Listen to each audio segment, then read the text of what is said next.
Viral video Ferry Irawan meminta maaf pada keluarga Vena Melinda.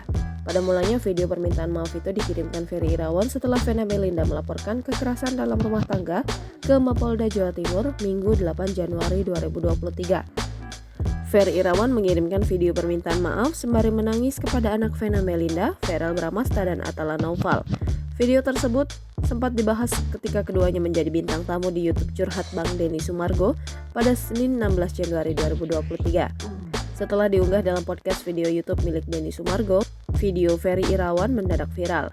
Tidak sedikit yang mengunggah potongan video Ferry Irawan menangis saat meminta maaf, hingga menilai Ferry Irawan hanya akting untuk mendapat belas kasihan keluarga Vena Melinda.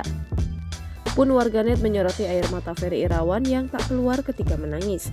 Mengetahui hal itu, keluarga Ferry Irawan kini melayangkan somasi terbuka pada Denny Sumargo. Pihaknya menilai suami Olivia Alan itu dengan sengaja menyebarluaskan video permintaan maaf Ferry tanpa izin. Sunan Kalijaga selaku kuasa hukum keluarga Ferry Irawan menyebut imbas dari viralnya video itu. Dikatakan pihak keluarga Ferry mengaku dirugikan karena harus menanggung malu menjadi sasaran bulian masyarakat.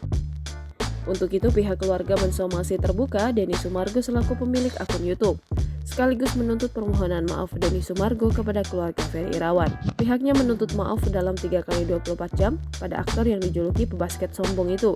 Keluarga kini merasa dirugikan atas beredarnya video tersebut. Lebih lanjut, Sunan Kalijaga menyinggung tindakan Denny Sumargo merupakan perbuatan yang melanggar Undang-Undang ITE. Jangan lupa subscribe, share, komen, dan like ya!